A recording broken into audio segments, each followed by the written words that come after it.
গত ভিডিওতে তোমরা দেখেইছো জগন্নাথ মন্দিরে আমরা পুজো দিয়েছিলাম। তারপরে কোথায় গেলাম সেটা আর বলিনি, বলবো এই ভিডিওতে। Hello everyone, welcome back to my channel. নতুন একটা ভিডিওতে আবারও তোমাদেরকে জানাই অনেক স্বাগত আর অনেক ভালোবাসা। 14ই মে অর্থাৎ মিষ্টুর জন্মদিনের দিন আমরা প্রথমে গিয়েছিলাম দীঘার জগন্নাথ মন্দিরে। ওইখানে পুজো দিয়ে তারপরে আমরা চলে এসেছিলাম চন্দনেশ্বর মন্দিরে। বহু পুরনো এই মন্দির আর খুবই বিখ্যাত এই মন্দির। আগেও আমি এসে এখানে পুজো দিয়েছি। এই নিয়ে আমার 2 থেকে 3 বার আসা। আর মিষ্টুর নামে এখানে পুজো দিব বলেই আমরা চলে এসেছিলাম সবাই। মন্দিরে ঢোকার মুখেই পুজো দেওয়ার জন্য ডালা বিক্রি হচ্ছিল। আমরা সেখান থেকে ডালা কিনে নিয়েছিলাম 2টো। একটা আমি কিনেছিলাম মিষ্টুর নামে পুজো দেবে বলে, আর একটা মা কিনেছিল। আর তার মধ্যে ছিল আকন্দ ফুলের মালা, বেলপাতা, ছিল ধূপকাঠি, ঘিয়ের প্রদীপ, আর ছিল ঠাকুরের প্রসাদ। প্রসাদ হিসেবে ছিল নকুলদানা আর প্যাড়া। আর সেটা নিয়ে আমরা চলে গিয়েছিলাম মন্দিরে পুজো দেওয়ার জন্য। মন্দিরে ভিড় খুব একটা ছিল না, মোটামুটি ছিল আর কি। একটুখানি লাইনে দাঁড়াতেই তারপর লাইন এগোচ্ছিল আর আমরা তারপরে পুজো দিয়ে দিচ্ছিলাম। আর এদিকে গরমটাও ছিল অনেকটা, আর রোদ অনেকটা উঠে গেছিলো বলে এই চাতালটায় হাঁটতে একটু অসুবিধা হচ্ছিল, গরম তাত লাগছিল। আর এখানে মিষ্টু দেখো একটা টুপি পরে নিয়েছিল, যে টুপিটা আর কি আগের দিন কেনা হয়েছিল। আর এখানে দেখো অনেক মানুষের আবার মানত ছিল, অনেকে আবার ছোট ছোট বাচ্চার হচ্ছে মাথা আর কি ন্যাড়াও করছিল। এখানে অনেকের মানত থাকে, এসে ন্যাড়া করে বাচ্চাদের আর কি চুল দেয় ভগবানকে। এবার আমরা যাচ্ছি লাইন দিতে। আর এখানে ছাউনি করাও ছিল, যখন লাইন বেশি হয় তখন এই ছাউনির মধ্যে দিয়ে লাইনটা আর কি এগোতে থাকে, যাতে যারা পুজো দেবে তাদের একটু সুবিধা হয়। চন্দনেশ্বর মন্দিরটা মূলত শিবের মন্দির। আর এখানে গরু আর ষাঁড়ে পুরো ভর্তি থাকে জায়গাটা। আর দণ্ডি কেটে কেটেও যাচ্ছিল যাদের মানত ছিল। আর এই দেখো লাইনে আমরা দাঁড়িয়েও পড়েছি, এবার জাস্ট ঢোকার পালা। চন্দনেশ্বর মন্দিরে ঢোকার ঠিক বাঁ দিকে একটা মন্দির আছে, রাধাকৃষ্ণের মন্দির। সে মন্দিরটাও খুব সুন্দর ছিল। চন্দনেশ্বর মন্দিরটা হচ্ছে দীঘার খুবই বিখ্যাত একটা মন্দির। আর এটা দীঘার বর্ডারের কাছাকাছি, মানে উড়িষ্যা শুরু হবে আর দীঘার শেষ, সেই জায়গাতেই এই মন্দিরটা। আর খুবই জাগ্রত আর খুব পুরনো মন্দির এই চন্দনেশ্বর মন্দির। আর লাইনে দাঁড়িয়েও পড়েছি দেখো আমরা। এবার জাস্ট ঢোকার পালা, আস্তে আস্তে করে সব ঢুকছেও। আগের বারে যখন এসে আমরা পুজো দিয়েছিলাম চন্দনেশ্বর মন্দিরে, তখন আমরা নিজেরাই পুজো দিয়েছিলাম, কোনো পান্ডা বা পুরোহিত লাগেনি। কিন্তু এবারে দেখছি একটু নিয়মটা চেঞ্জ হয়েছে, পুরো পান্ডাতে ভর্তি ভেতরটা, তাদেরকে ধরেই আর কি পুজো দিতে হবে। তারপরে আমরা তাদেরকে ওই ফুলের ডালাটা দিয়ে দিলাম, পুজোর ডালা।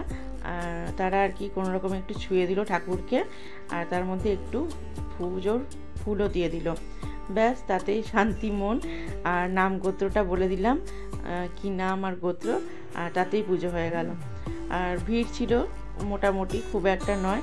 তারপরে একটু মাথায় ঠাকুরের একটু জল ছিটিয়ে দিল, তারপরে আমরা বেরিয়ে গেলাম। যোগ করা দেখছো, তার মধ্যে শিবের লিঙ্গ আছে। আর শিবলিঙ্গকে কেন্দ্র করে একটা তামার আর কি সাপ আছে, আর উপর দিয়ে সবসময় জল পড়ছে বাবার মাথায়। আমাদের পুজো দেওয়া হয়ে গেছে। এবার আমরা ধূপ আর মোমবাতি আর কি প্রদীপ জ্বেলে নিয়েছিলাম। তারপরে আমরা বেরিয়ে গিয়েছিলাম হোটেলের উদ্দেশ্যে। আমাদের ভালোভাবে আর কি পুজোটা দিতে পেরেছি। হোটেলে ঢোকার আগে আমরা একটু ব্রেকফাস্ট করে নিয়েছিলাম, যেহেতু অনেকটা বেলা হয়ে গিয়েছিল, 10:30 মতো। ব্রেকফাস্টে ছিল বাটার পাউরুটি আর ধোসা। আর আমি ধোসা খেয়েছিলাম, আর বাবাও ধোসা খেয়েছিল, মাও ধোসা খেয়েছিল, আর মামুনি খেয়েছিল বাটার পাউরুটি, আর ঈশান খেয়েছিল বাটার পাউরুটি। তারপরে একটু চা খেয়ে নিয়ে আমরা হোটেলে চলে এলাম। হোটেলে এসে রিফ্রেশ হয়ে গিয়ে লাঞ্চ অর্ডার করেছিলাম দুপুরের জন্য। লাঞ্চের মেনুতে অনেক কিছুই ছিল মিষ্টুর জন্য, আর সেটা আমরা বলে দিয়েছিলাম। ছিল 5 রকমের ভাজাভুজি, তার মধ্যে ছিল আলু ভাজা, ভেন্ডি ভাজা, বেগুন ভাজা, পটল ভাজা, মাছ ভাজা আর ডাল। আর এগুলো দিয়েই মিষ্টু আর কি ভালোভাবে খেয়েছে, কারণ তরকারি বলিনি, কারণ তরকারিতে যেহেতু লঙ্কা থাকবে, ঝাল থাকবে, তাই আর কি ওর জন্য বলিনি। Good evening everyone. এখন ঘড়িতে বাজছে কটা গো? 5:40 মতো। আর এখন ঘুমিয়ে পড়েছিলাম লাঞ্চ করার পর। তারপরে ঘুম থেকে একটু উঠে ভালো লাগছে। আর এখন একটু যাবো কেক আনতে মিষ্টু। সন্ধ্যেবেলা কেক কাটা হবে, সেই জন্য আর কি আমি আর ঈশান একটু বেরোচ্ছি। সামনে একটা কেক শপ আছে, ওখান থেকে কেক নেব। চলো সবটাই তোমাদের সাথে শেয়ার করছি। আর এখন বেশ ভালো লাগছে, সমুদ্রের হাওয়াটা বেশ ঠান্ডা ঠান্ডা লাগছে, ঠান্ডা হাওয়া দিচ্ছে, এমনকি এখনও সমুদ্রে স্নান করছে সবাই। চলো তোমাদেরকে দেখাই একটু। হোটেলের লিফট দিয়েও হচ্ছে সি বিচটাকে এত সুন্দর লাগছিলো, সেটাই আর কি একটু ভিডিও করে তোমাদের সাথে শেয়ার করলাম। আর তখন দেখো জল অনেকটা যেহেতু দূরে চলে গেছে, আর সব মানুষ তখনও স্নান করছিল, আর ভিড় দেখতেই পাচ্ছ। খুব সুন্দর লাগছিল লিফট দিয়ে এই সি বিচের এই ভিউটা দেখতে।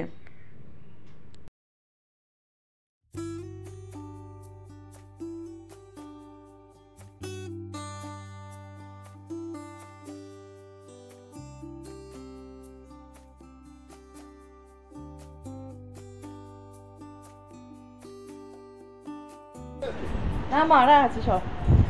না না, আমি তো দিদু ভাইকে এই ঘরে ট্রান্সফার করেছি। ওই ঘরে সবাই চলে গেছে, আমাদের ঘরটা। হ্যাঁ, ওই বাবা বেরিয়েছিল, বাবা চা খাওয়া হয়ে গেল, আবার যাচ্ছে আমাদের সাথে।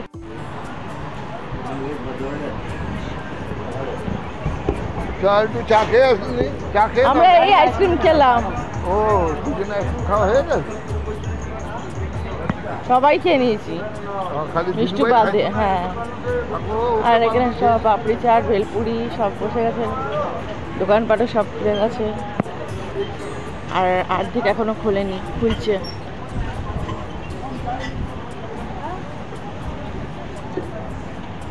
আর এখন কি ভালো লাগছে, সমুদ্রটা বেশ ভালো লাগছে। এই দেখো সমুদ্র, এখনো সবাই স্নান করছে, ওই যে দূরে সব স্নান করছে। হ্যাঁ, ওটা তো খাম্বা মতো ছিল তো। এরপরে আমরা চলে এসেছিলাম কেক কিনতে। সি বিচের একদম অপোজিটে মঞ্জিনিসের একটা কেক শপ ছিল, কিন্তু সেখানে এত ভ্যারাইটি ছিল না, একটাই মাত্র স্টক ছিল বড় কেকের, আর সেটা আমাদের ভালো লাগেনি, তাই আমরা চলে গিয়েছিলাম মেন রাস্তার উপরে দোকানে। মেন রাস্তাতেও একটা দোকান ছিল, সেটাতে অনেক ভ্যারাইটি ছিল। এখান থেকেই বলেছিল যে ওইখানেও একটা ওদের মঞ্জিনিসের দোকান আছে, আর তাই আমরা তিনজনে মিলে, আমি ঈশান আর বাবা মিলে চলে গিয়েছিলাম কেক কিনতে। এখানে ছিল দেখো অনেক ভ্যারাইটি, তার মধ্যে থেকেই আমরা একটা চুজ করে নিয়েছিলাম কেক, আর নিয়েছিলাম একটা হ্যাপি বার্থডে লেখা শ্যাশে, মাথার টুপি আর কিছু বেলুন। আর জন্মদিনে এগুলো না হলে তো হয়ই না, আর এগুলোতেই কিনে নিয়ে আমরা আবার হোটেলে ফিরে গিয়েছিলাম। আর বেশ ভালোভাবেই আর কি জন্মদিনটা সেলিব্রেট করলাম আমরা। তারপরে হোটেলে ফিরে গিয়ে মিষ্টুকেও দেখো সাজিয়ে নিয়েছিলাম, একটা নতুন জামা পরিয়ে দিয়ে শাশাটাও পরে দিয়েছিলাম, আর টুপি, হেয়ার ব্যান্ড সব কিছুই আর কি সাজিয়ে দিয়েছিলাম ওকে। আর ও ওয়েট করছিল কখন কেকটা কাট করবে, আর ও খুব মজা পেয়েছিল, ওরও খুব ভালো লেগেছিলো আর কি জন্মদিনটা যে এরকমভাবে সেলিব্রেট করেছিলাম আমরা। আর চলো এবার কেক কাটিংয়ের পালা। ওরা তো অসহ্য ছিল না, ভাবছিল কখন কেকটা কাট করবে। আর এখানে দেখো কেক কাট করছে, আমরা সবাই আছি, এমনকি ভিডিও কলেও ছিল ওর মামা আর মামি, ওরা তো বাইরে থাকে তাই আর কি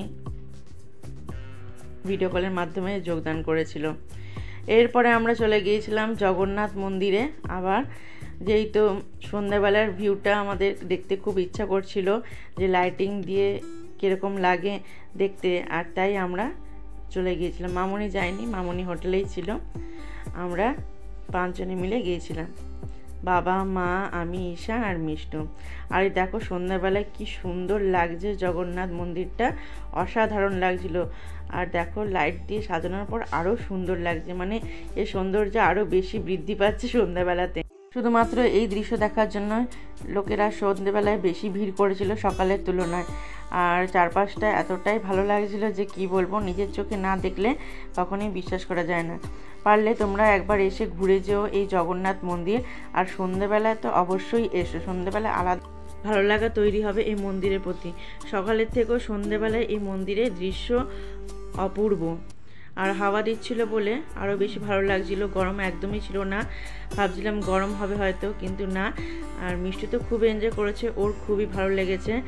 আর এসে মানে একদম চক্ষু সার্থক হয়ে গেল জগন্নাথ মন্দির দর্শন করে। সকালের থেকেও সন্ধ্যেবেলা দৃশ্য অসাধারণ।